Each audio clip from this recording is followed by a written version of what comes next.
Culturally Lit Africa, the only radio and TV show in Ghana for all things diaspora. This is your host, Aleida Castillo, and I am joined by our award-winning radio show host, DJ Saki. How are you? I'm doing great. It's a rainy day inside Elmina, Central Region. It has been raining for some days now, but now it has stopped. So we are enjoying the weather. Oh, that's so nice. It's about 100 degrees in New York City, and I am not happy. I want to be in Ghana where there rain. So we are joined today with a special guest, Mr. Mike Ward. He just says, call him Mike. We want to be like Mike. Mike is from the United States of America, and he is moving his business to Ghana or expanding in Ghana. And we wanted to learn more about that. How you doing, Mike? I'm doing well, thank you. How are you two doing? We're doing great. Thank you so much for taking the time to come on the show. It's my honor. So first of all, let's tell the audience, who is Mike? Who is Mike Ward, and what does Mike do? Okay. Who I am, or shall I say what I am first, is a man of God. I am a sold out soldier for the Lord. What I do is a little bit more complicated. I am the chief executive of Ultratech Solutions Deployment. We've been in business almost 20 years. We are a professional services company that specializes in project management and staffing. We also have an NGO, and it's called International Oversight Consultants. What we do there is that we support NGOs with their back office and their project management endeavors. I'm the former CEO of PMSG, which stands for Project Management Solutions Group. We've done most of that, more work in the federal government with the United States. Okay. Awesome.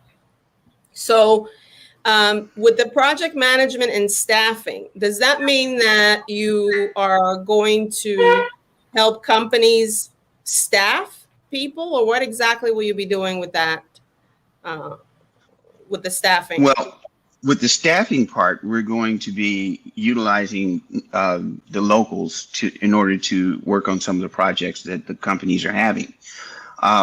What we've noticed is that there are a lot of projects and a lot of employment opportunities, but there's a disconnect between the companies and the local people to get to those jobs. So we hopefully can be a vehicle for that. So how did you notice that there was this disconnect? Is it a disconnect from the companies, that foreign companies in Ghana, or even the local companies in Ghana? More the foreign companies, because they don't understand the culture. For instance, they didn't vet very well, in my opinion, and in my team's opinion. For us, we took our time to understand the culture from an anthropological standpoint and from a social standpoint. You know, what are your beliefs? What are your forays? What are your values? Everything that involves going into a new culture. Since Ghana is on the precipice on some huge opportunities, we had to learn how to assimilate and acclimate into that society, as opposed to putting ourselves or impressing ourselves onto the culture itself. You wouldn't be very successful with that. So that's one of the things that I hear too, is that from the diaspora community that's living in Ghana right now, it's very common. Repeatedly, I hear, this market does not service us, or this area doesn't understand us, or this, and then inevitably the reaction from the local is, well, it's not about you. You're coming here to learn about us and to do business with us, and this is Ghana. This is not America. So how do you balance for the locals to keep the culture and make that strong, and then for us from the diaspora to not seem like we're pushing ourselves onto, or our own culture onto Ghanaians? Well, with anything, you have to learn the culture. For instance, I was in the military for a very long time. And the first thing we do in any engagement is we do reconnaissance or we do vetting. We go in and we find out what the strengths, weaknesses, opportunities, and threats are. Just any SWOT opportunity. Mm-hmm. So what we had to do was form relationships first. Now, this may sound weird, but COVID actually helped us with that because we started in 2019 going into African countries, and Ghana was the best country for us to go into. So when we started doing our research on where to go, how to go about it, and things like that, we found out that there were a lot of people who wanted to talk, but they didn't know that we wanted to know them as opposed to us impressing ourselves upon them. Mm-hmm. So that was a shift in paradigm on how relationships were being built. And so we just started talking to folks left and right, up and down, started joining different Facebook groups, African Americans in Ghana, expats, internations, those types of groups that you can actually interact with these people and learn about them, not about the opportunity, not about the business, not about the economy, but learn about the people. First, you start individually, then you expand out to the culture. There are different cultures there. There are so many rich cultures. The people in the Volta region are completely different from the people in Kumasi, who are completely different from the people in Elmina and Cape Coast, and who's completely different from the people in Accra. And then you've got the different regions and the different paramount chiefs and their beliefs and their ways, the Ashanti, the Ewe, the Akan. So you have to take all that in. So it wasn't a question of us impressing them with, oh, we've done this and we've done that. That means nothing. It means nothing. It's another venue. It's another place. What we had to do is say, okay, tell me what's important to you. Once we know what's important to you, then we can have a meaningful dialogue instead of me talking to you or you talking to me. We're actually communicating. And that was the most important thing we had to do. So when you're doing this research, so basically, if I'm understanding you right, you essentially did your research on two things. One, what is the best African country to start doing business in? And then two, further your research to understand that Ghana, or how to do it in Ghana, if Ghana was your choice. How did you come to the conclusion that Ghana was the best country to start with? Well, diaspora was a no-brainer. Plus, Ghana is the best English-speaking African nation on the western coast of Africa. We looked at Senegal, but there would be a learning curve there because it's predominantly French. Mm-hmm. Yeah, so that was the biggest thing. Ghana was so much history with it, so we had to get more or less scientific with it. Mm-hmm. I mentioned earlier that we had to go culturally use cultural anthropology. Excuse me, tongue-tied. Yes. And then from there, we had to go back, and Ghana's been around for thousands of years. You're not going to change it. It's not going to happen. Right. And so when we did cultural anthropology, we said, okay, where did it start? How did it start? What was the progression? What were the meanings of these things that led up to this? And then once we had a baseline there, then we said, okay, let's look at the social anthropology of things. How people interact. How do they do business? How do they make friendships? How do they make relationships? Once you understand that and let them know that it's about me wanting to get to know you, it was a different conversation that we were having. Plus, as I said, we started 2 years ago. So I've seen people get off the plane in Accra and had all these plans, and as soon as they touch ground, it's like, oh, I'm home, and forget everything that they planned. Doesn't work like that. They should have had relationships built. They should have had people waiting on them. They should have had mentors. They should have had tutors. I do. And so that was the biggest disconnect, communication, that we found. So You're talking about basically assimilation, really, the process of assimilation That's into another correct. culture, right? That is Uh, correct. and the assimilation is not.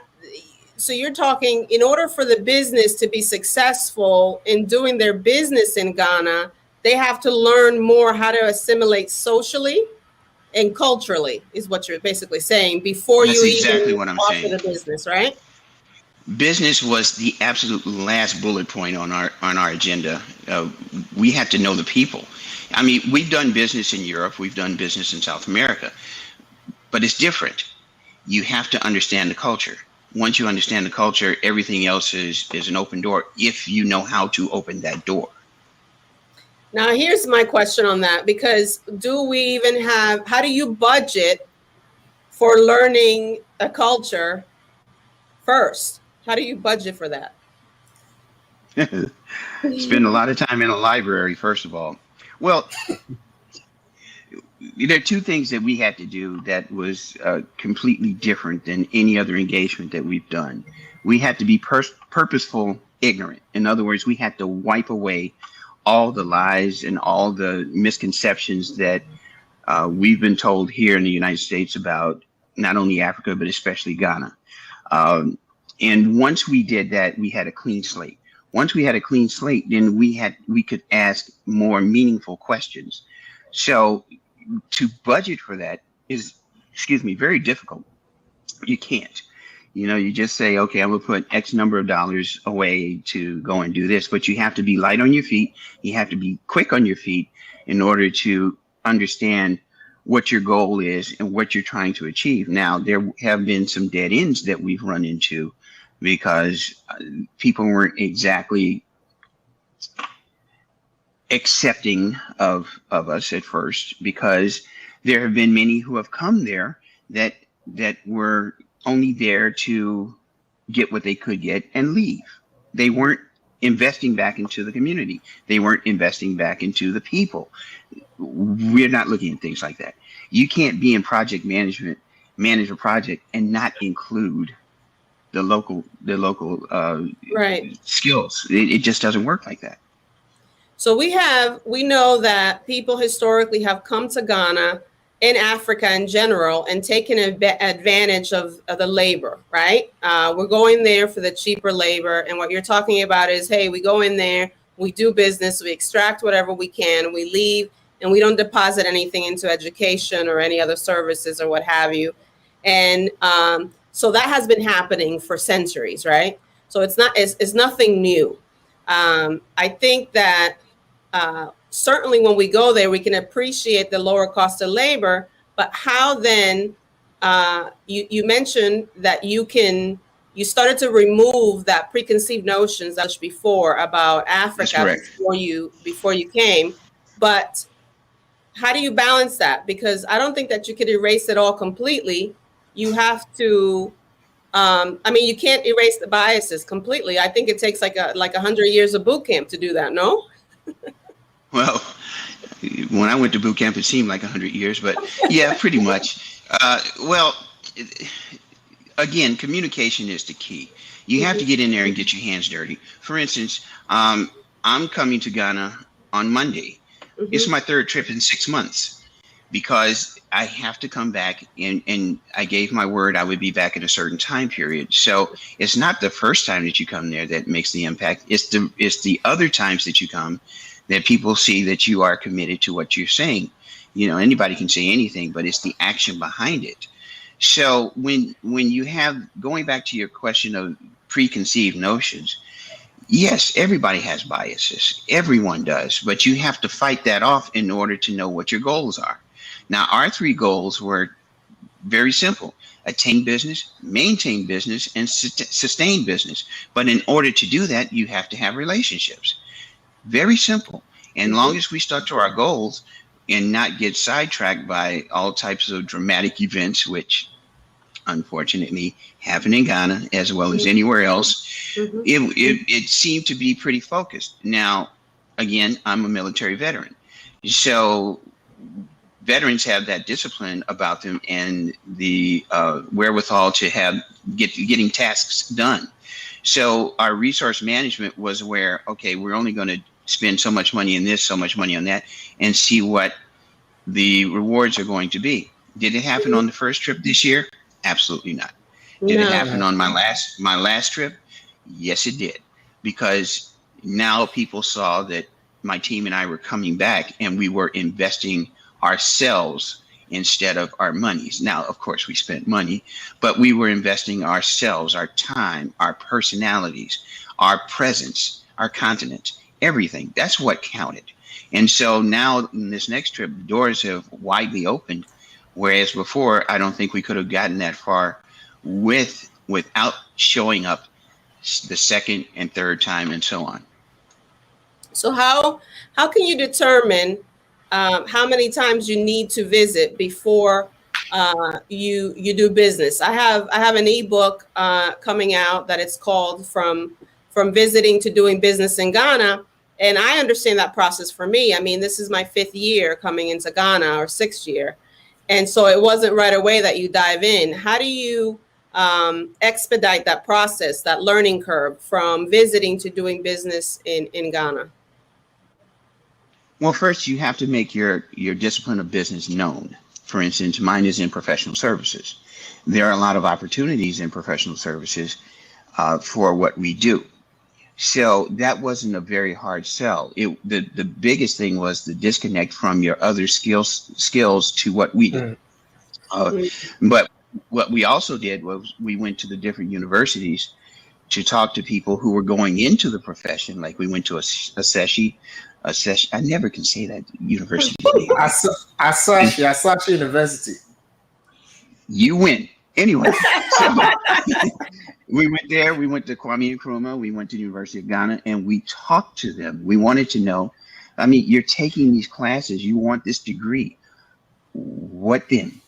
The worst thing you can do is graduate, and as soon as you get that diploma, as soon as you get that sheepskin, so you have that now what's syndrome come over you. You don't know what to do. There's no goal. So we had to make sure that we put in a type of infrastructure to where, okay, you're employed doing this now, but do you have aspirations to be here or aspirations to be there? Let me put that in front of you. The same worked for us in the military, where, okay, I'm an enlisted man, but I want to be an officer. So these are the steps that you have to be in place in order for me to get to that goal. So once we put goals in front of people, and I hate to use this term, but a carrot in front of the horse, but it works. But once you put that goal in place, then you had meaningful conversation. Then people would ask you, well, how do you do that? How do you do that? What do I need to do that? So that's how we engaged a great deal by putting things in front of people and saying, this is how you get there. This is what you need to take. These are the courses you need to study. And these are the outside books you need to read on. Here's a library card. Use it. So we were effective in that manner. So I think that's a good start. And I assume that you'll be doing more of that. When you come to Ghana now, you said you'll be there on Monday. How long will you be in Ghana? I leave.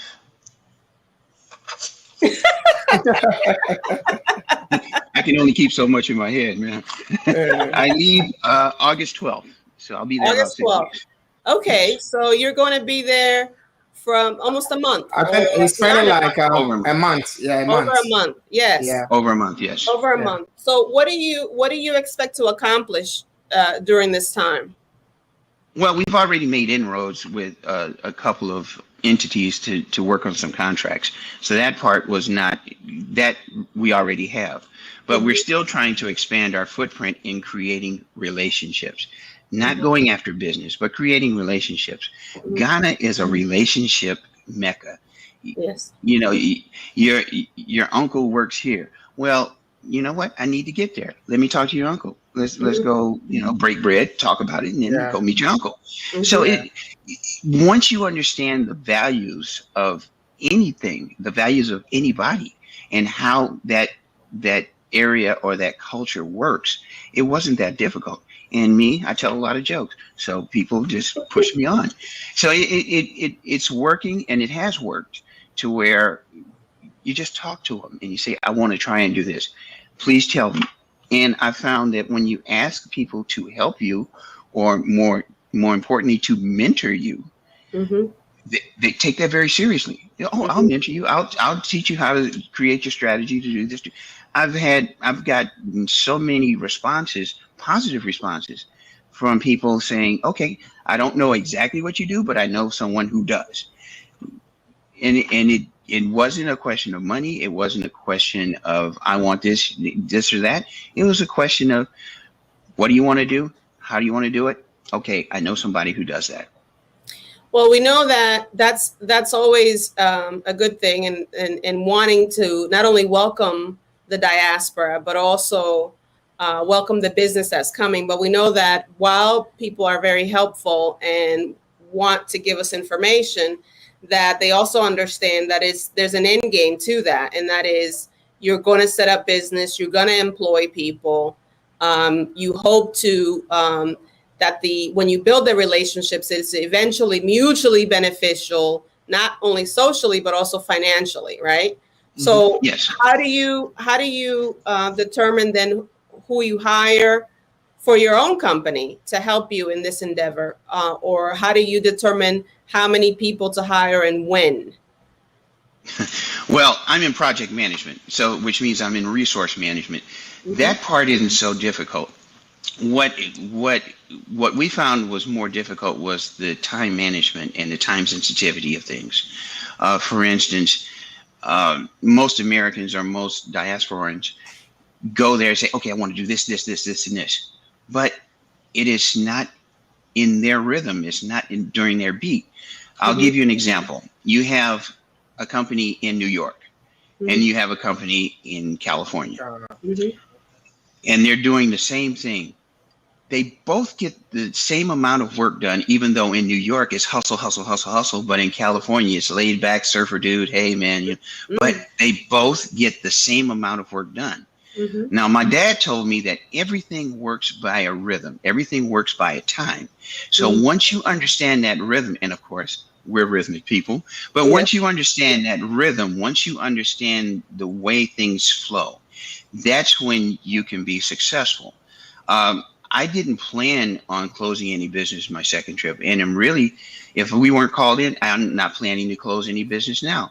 I'm mm-hmm. taking my time, and we're taking our time to understand the different people, the different mindsets, mm-hmm. the different tribes, the different beliefs. That's a process. And we're not looking to just make money and go away. We're looking to be a part of and mm-hmm. and contribute.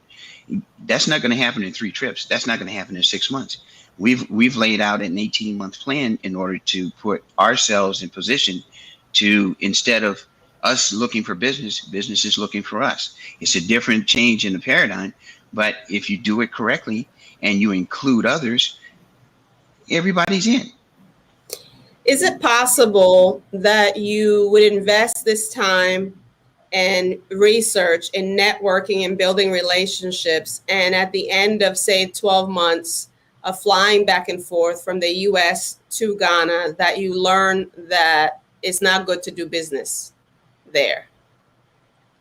I haven't seen that yet. I can't make a credible answer on that, so I can't tell you that. So then if you cannot give the credible answer, then it tells me that more times than not, you make that 18-month plan is because you're almost sure that at the end of that plan, you're going to be successful. Exactly. Yes. Right. If we do things, if we don't rush our plan, mm-hmm. anything that's rushed will never come out correctly. It just won't. You put it on a schedule, you put it on a chart, you say, okay, by this time I should be here. But then you have to bounce it off of someone who is going to in and say, hey, will this work? You have to get input from all sides. I could tell you that, oh yeah, I'm going to get there and close business in 9 months. That's not realistic when you're going into a new culture. It may be realistic in the Western world. It's not realistic in Ghana. And then you have to bounce it off of people and say, okay, what do you think of this? What do you think of that? And you have to be open-minded enough to adjust your strategies in order to move forward. If you don't, you die. Are there companies there now that are doing what you do? In Ghana, Yes. our research has shown that we there were no other project management companies of color there.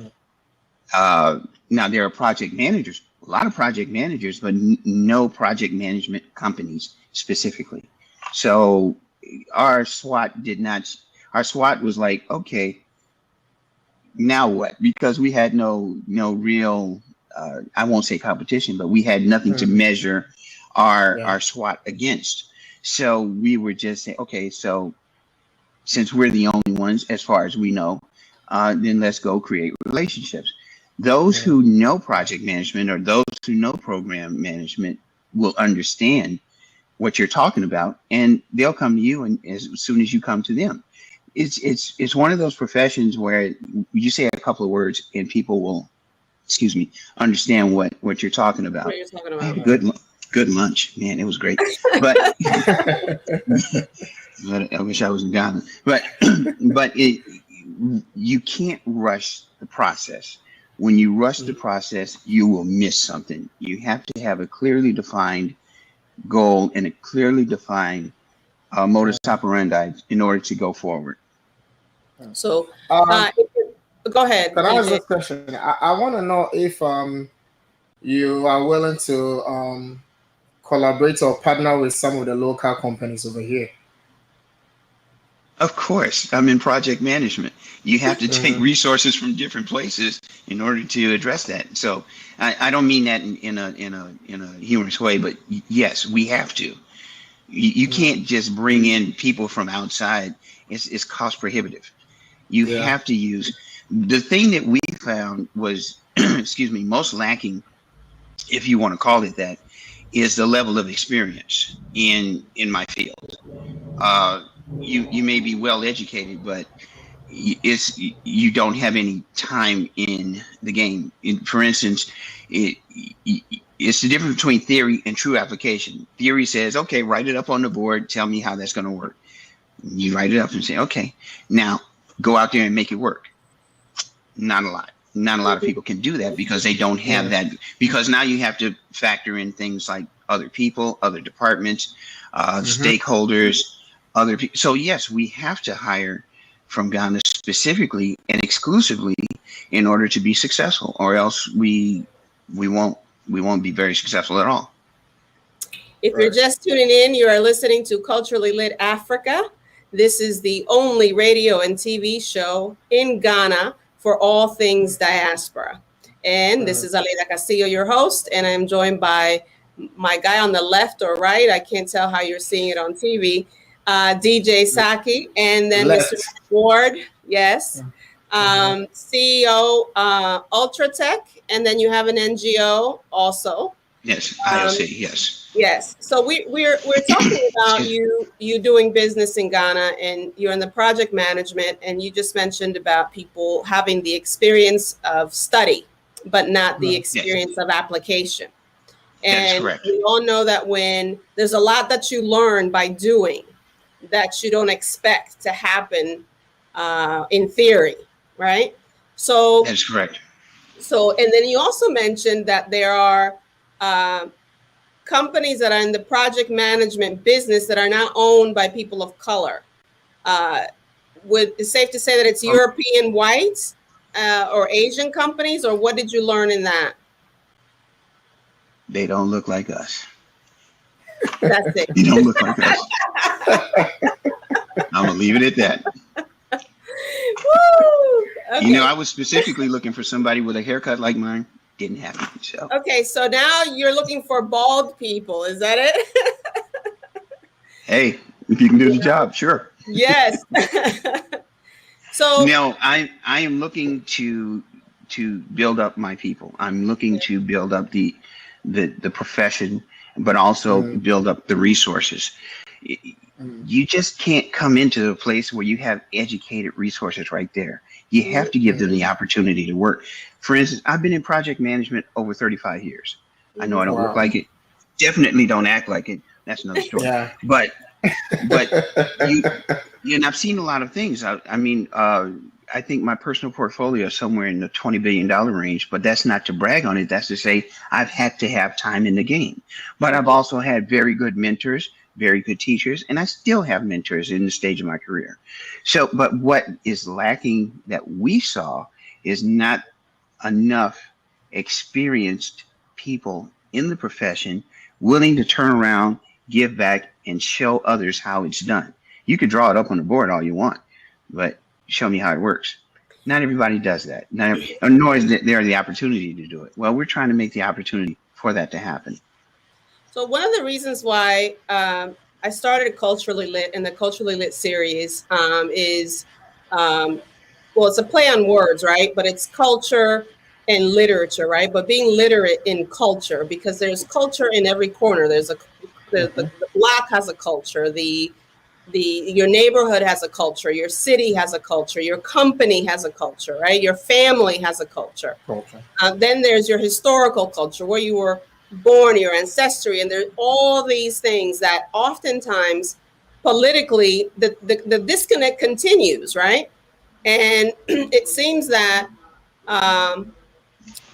when I speak on culture, I often think about what you just said, which is people not willing to share what they've learned.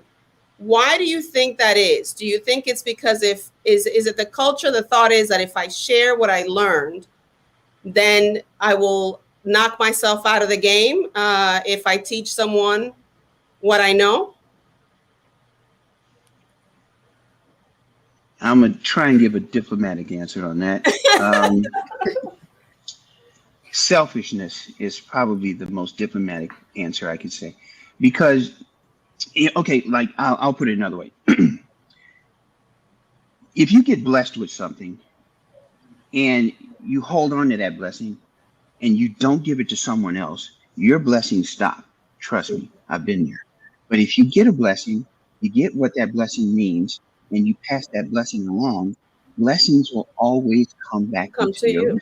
Mm-hmm. Right. And it's an ever-flowing thing. Mm-hmm. So if someone is selfish enough to hold on to something that really is not theirs, it's knowledge, it's experience, there's no price with that. You just can't hold on to that. You have to pass it on. I mean, you can't be 100-year-old project manager. First of all, you would end up being the project. You know, okay, is he alive today or what? So no, but you have to pass along what was known. You have to create a legacy. You have to give it to the next generation. If you don't, everything you're doing stops. IT, for instance, good example. IT advances 7 years every 6 months. I don't know about you, but my head would explode trying to keep up with that. But there are others that know that. So you have to pass that knowledge on, or else you're not relevant. I'm glad you brought IT, because one of the issues that I have with IT in the U.S. is that, yes, technology is very fast. Turnover is I mean, like what I need to know 6 months from now is already here, right? So, and I'm behind in the game already. But I think that in the U.S. we have gone drastic in that now, if you're 40 years old, you're too old to work in IT. It's almost like the hunt for younger and younger people. How do we determine the balance? Because I think that when you go that way and you have all mostly young people, you miss that wisdom that created or allowed for longevity from the older people. At the same time, you know, I can't remember, you know, a 7-digit number. So I know that there's some limitations, right? Me too. So how do you balance that? Because, you know, yes, we have to pass it on, but I think that what you mentioned, the selfishness, I think there's also a level of like, you know, the cost and time to invest in training new people, and that it's better to just keep things the way they are. The biggest thing that we found in Ghana was human interaction. I don't care where you are in IT. You have to have that human interaction. If you don't, you're just going to be talking to yourself, which a lot of people do. But as far good example on that would be go to a restaurant and you've got 4 20-year-olds sitting there at the table. Are they talking to each other? No, they're on their cell phones. Right. And they're right across the right. That is the most frustrating thing I've ever seen is, okay, why can't you talk to me? Why can't I talk to you? What's on your mind? I mean, your thumbs are going to break off or Facebook something. keeps asking me what's on my mind. Sometimes you go to a party and everybody will be holding his phone. Yes. Yes. Then why go to the party?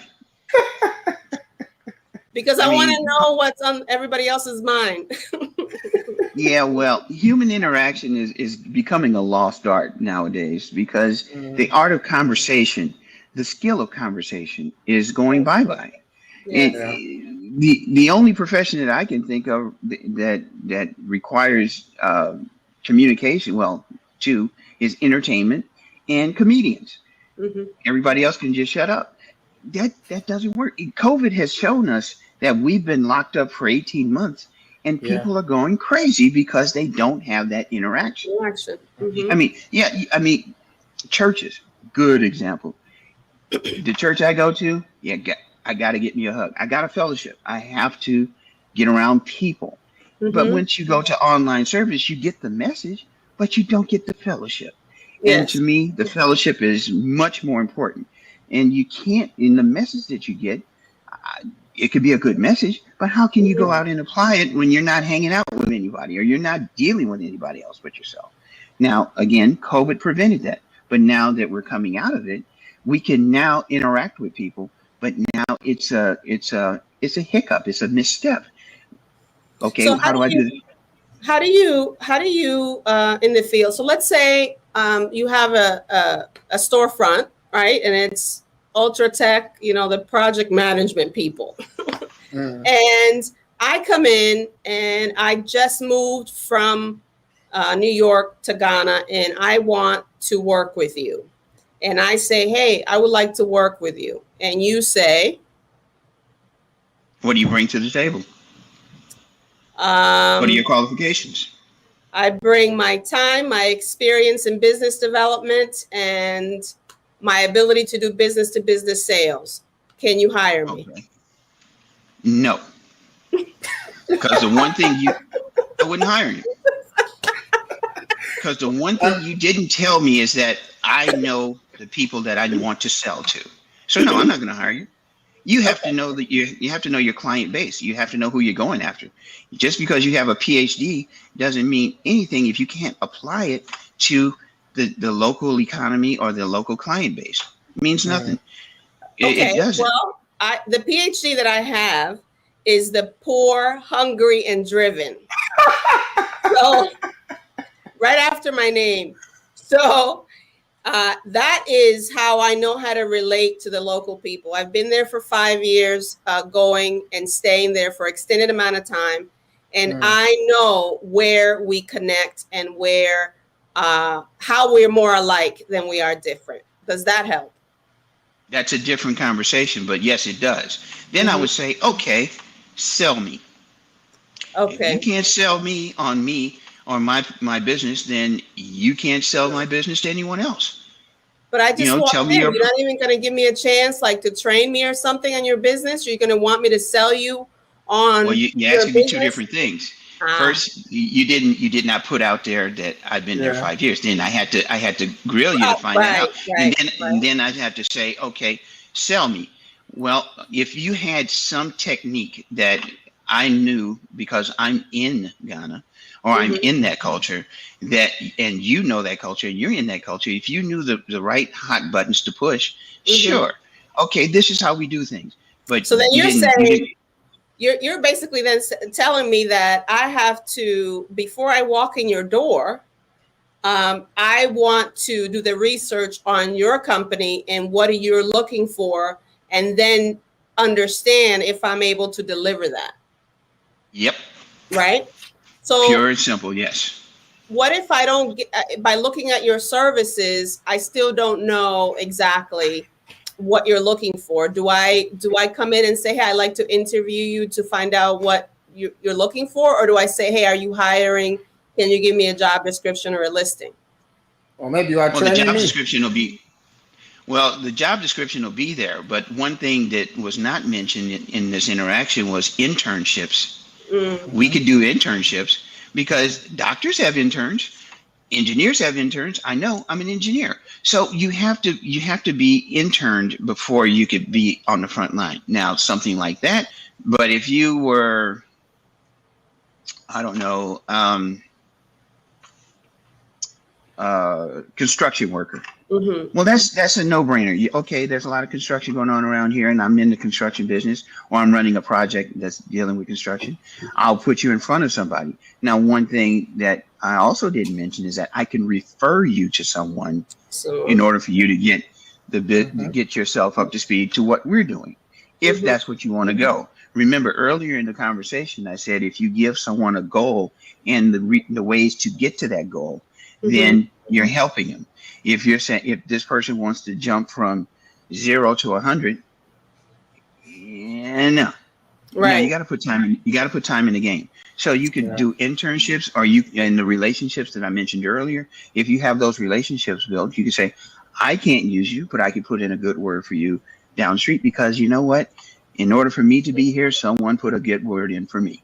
So again, if you hold on to your blessings, your stuff stops. But if you pass that blessing along, your rivers will still be flowing. So depends on how that person presents themselves will determine whether I want to interact with you or my team wants to interact with you or not. If you come in saying I'm the greatest thing since sliced bread, okay, go slice some bread. We don't want you. You know, and but seriously, no, I wouldn't. So I'm almost 50 years old. So, and I have to go, I'm going to Ghana and I want to work. And I am not of an age where I can intern.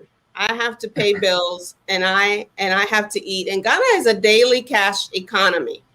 So is interning a real feasible, realistic avenue when everything is so expensive in Ghana?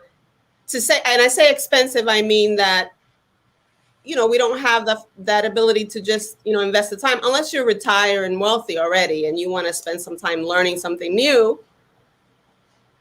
I got a good answer for that. Wisdom and time in life. Those things are invaluable. You may not be qualified in what we do, but you may have the wisdom to help other people learn how to conduct themselves in a business environment, or you may have the wherewithal to know how to interact with clients and things like that.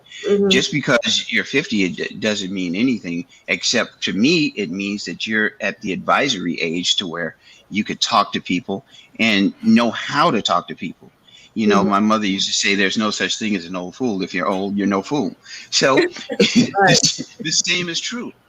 You have that time in life, that wisdom to bring in. It all depends. See, you keep throwing these little caveats, and I'm saying, but if someone just says, hire me, I'm great, I can sell all this. No, yeah, I hear you. And I if you say caveats because people, you know, either people will say one of those or none of those or some of those, and you know, also I think it is for the purpose of having people learn, you know, what is it that a company that comes from the U.S. will be looking for in the people that apply, you know, because people are looking for work and they want to get paid jobs. And a lot of these companies that come from the U.S. will be new to Ghana, and maybe some of the services will not be not necessarily all new, but it'll be done in a different way. And there's always going to be the learning curve, and there's always going to be that time that has to be spent in training people. Even if you're here, a new person, a seasoned person, requires some training when they walk in. So I'm just wondering if there is another avenue besides internship. Like, for example, the paid training that you see somebody like, you know what, this person is not 100% qualified, but I want to take a chance on this person, and they can intern. So let me do maybe half of the salary or something for a period of time until, that kind of thing. Or do you just say, no, you want to wait until somebody's ready before you pay them a salary? No, I don't look at it like that. First of all, you have to come in with the right attitude and with the right mindset, and you have to use your humility in order to come in and say, I am willing to. See, if you're not in the mindset of being willing to, if you think you're just going to start off being a director of whatever, right? No. But if you come in with the attitude, a humble attitude, and say, I don't know this, but I am willing to learn this, then you got my ear. Then you've gotten my attention. Okay. If you're just saying, I'm going to come in and sell this, yeah, okay. Yeah. I want to come in and be a boss. Yes. Yeah, kick rocks. I don't need you. But if you say, I don't know everything, but I think I can contribute, and this is what I come to the table with. Again, Ghana is relationship based. So you may not be able to run a $20 million project, but maybe you could be part of the support staff to say, okay, you could file the paperwork, you could do the admin work and things, or you can interact with the client and say, okay, tell them a few jokes, take them out to lunch, whatever. But there has to be some soft skills that you bring to the table that will get the attention of me or one of my people to say, hey, let's try this person out. You just can't come with hard and fast qualifications that have not been applied anywhere. You got to have that people skill. So that brought me to the soft skill question and soft skill conversation. Part of a lot of what you do in project management and determining in terms of staffing is the government here does also on county levels and local levels with different companies and staff. They call it, they prepare, they have staffing services, they have job developing and also training workers to be job ready, and teaching soft skills and teaching. And one of the things that I would often hear is that even with 18-year-olds graduating high school or even the first 2 years of college, young people are not ready with the soft skills are just not there. They have the knowledge, but they don't have that soft skill. Is part of what you provide training in soft skills to the new people or to companies? No. Soft skills have to be developed in your early years. Like I said, put this thing down and pick up a conversation. If you can't talk to me, how are you going to talk to somebody else? Soft skills are you can learn it, but you have to practice it. You just can't walk in one day and hold a conversation with someone. No, you have to learn how to interact. You have to know how to communicate. And like I said, this thing, don't cut it all the time. Oh, somebody called. Okay. But some things just don't happen overnight. You have to come to the table with something. And the kids at the table, talk to me. Talk to them. Attitude and continence means everything to me. It does. Right. It's not so much if you're qualified, are you willing to learn? And if you're willing to learn, are you willing to sacrifice? Not sacrifice, but are you willing to put the time in to learn this profession or to learn this job?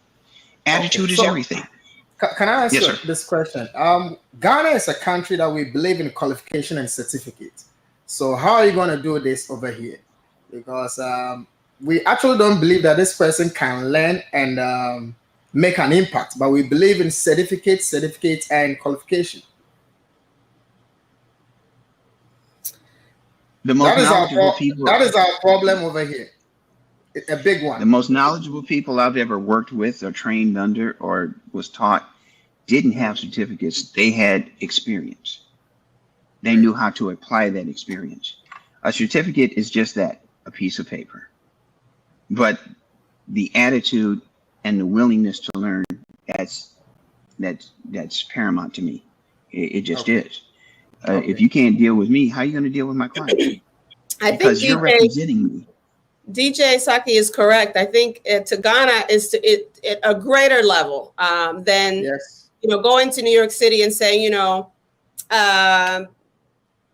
have a bachelor's in this, I have a master's degree in this, I have a certification for that, and you will find a lot of people who are very well educated, but there's not enough jobs. Here, I have found myself in plenty of meetings in boardrooms with people that have PhDs and no diddly squat about what we're talking about. So, but what was most important in that scenario was to get the people with all the letters after their names and all the certificates after their names, but they lack that which you needed. And when I try to make the point that if we hire more people that necessarily didn't have the certificate, or the PhD or the master's, but actually could do the work, then we would be better off. And that's very hard for people to see, to be flexible on. Okay. One technique that we use that has worked well is that we'll bring somebody in for an interview, we'll sit them down, and we'll say nothing. What do you mean you'll say nothing? Look at them, they look at me. You'll say nothing? Nothing. You'll say nothing. Nothing. And they sit there and you're looking at you. Yep. So we'll sit here like this and just be say smiling. nothing. What you're trying to see is their willingness to wait for you to say something, their patience, and how they approach you, how they address you. If you are you going to say something? No, get up I'm gonna out of leave. here. I'm gonna leave. No. All right, see you. But because the same is true with a client. If you're not willing to sit there and wait for the client to tell you what the problem is or what they want, how are you going to sit in front of me and do it? Or not do it, rather. So there are different techniques in order to understand that. Now, yes, certificates and CVs, they can open a door, but once you get in the door, what else do you do? Because you're representing that department, you're representing that division, you're representing that company, you're representing me. Yes. How are you representing yourself? Well, I have hair, so I can't represent you. Oh, that hurt. That hurt. Okay. You are so DJ Saki, levels are wrong with that. I think we have the aspiring MP, the candidate for PPP, Mr. John Sterling, having his comments. Can you read a comment for us, Elena? Sure. He says, Mr. John Sterling says, I think he likes the right attitude thing, because a lot of people have the ability to adjust and adapt if they're allowed to also ask questions during interviews. He also says that in Ghana, people are not thought to learn by research and experience. You learn by parroting your teachers. Your teachers. So how do you overcome that culture? Or how do you navigate within that? The most honest answer I can give you is that I don't have an answer for everything. Right. I'm still in the learning curve myself. Yes. Yeah. But I'm willing to learn. I'm willing to understand. This is 6 months into an 18-month trek. So there are some things I do and don't. And another thing that I really press upon my people is make mistakes, admit those mistakes, be accountable, and move on. You learn something. Yes. So for that scenario that you just brought up, it's great. Yeah. But be able to make mistakes, and don't be afraid to make mistakes. If you're not afraid to make mistakes, you'll be around here. If you are afraid to make mistakes, then we won't grow.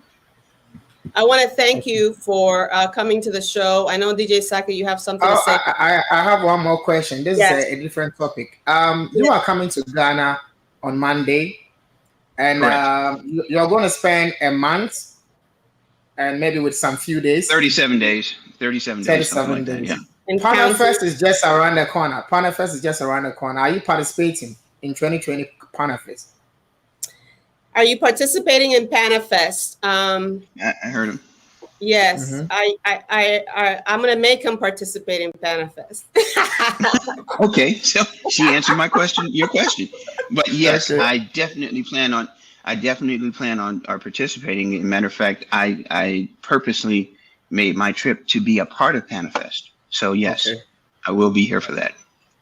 Okay. I want to thank you for joining us. I want to invite you back. I think the values that you bring, not just with project management, but beyond that, is important. Is important and important to continue the conversation. And I think that we can have those discussions where we expand beyond the title and the certificate, but really what you naturally bring to the table, that you can add value to people. So I appreciate, if there's anything you want to say, any shout out or any, you're coming on Monday. So what should people have ready for you? A resume? Okay. Food, a lot of food. I gotta What do is your, something. what is your favorite Ghanaian dish? Your favorite Ghanaian dish? Yes, yes, All of it. What is your favorite? What is All it? of it. Which Yes. one? yes, Which one? You gotta Which pick one is your one. favorite? yes, Yeah. yes. You gotta pick one. Fufu. Okay. Fufu. Okay, I like yes. I like all. I haven't had a meal I didn't like. A Ghanaian meal Really? I didn't. Yes, Okay. and, Well, I had and to there's a get lot used to it. here that I got to do something with it. I had to get used to the Ghanaian food. My favorite is light soup, and only cooked by Essie at Culturally Lit House. You're gonna have to take him there, DJ Saki, Yeah. when he I goes. will. You have to make it to Elmina and Cape Coast. I've been there. You know, there is one thing Yes. I loved the meal, but it was weird. It's like it was a fish that was looking at me as I'm eating it. It's like What happened? I'm like, hey man, I'm sorry, but I'm hungry, type of thing. But Wow. there is one thing. Well, every dish I had was phenomenal, because there's a lot of pride that goes into a Ghanaian dish, Yes. and you could tell it. You don't have to season it very much, not at all actually. And so I drank all that in. So for me to say yes, because I liked everything, I may not remember the name of it, but Okay. I know the stains on my shirt told me what it was. So it was pretty good. So here's what I want you to do. I am going to give you some homework. I want you to take some pictures of 5 different dishes that you don't know the names of right now. When you go, you take the picture, you say, this is what I ate. And then I want you to become your own food critic. And then you're going to come back and you're going to tell us what you ate, the name of the dish, and what happened. Did you stay standing up and felt good? No bellyache or anything like that? This is a big homework. A big homework. Actually, I'm okay with this homework. Are you okay with that homework? I'm okay with it. Yeah. Okay. And then lastly, we're going to have a seminar in November to invite as a mutual matching with businesses. And we want you to come back to Ghana at the end of the year and participate. And so we hope that you will. And thank you again for joining us. It was a pleasure to have you. DJ, you got the last minute. Take us away. All right. So it has been a great conversation, and it has been the Culturally Lit radio show. Yes, I really, really enjoyed today's conversation. And I should say thank you very much, Mr. Mike Ward. We are hoping to have you once again on the show. And get beaten up like this? I don't think so. Well, thank you. Thank you, everybody. Thank you for tuning in. And we'll see you again next Wednesday at 6 p.m. Eastern Time, 10 p.m. Ghana time. Thank you, everybody. Thank you, Mike. Goodbye, Thank DJ. you. Take care. Bye-bye. All right. Culturally Lit Africa. Find us online. #Culturally Lit. World premiere of syndicated Culturally Lit Africa radio show. The home of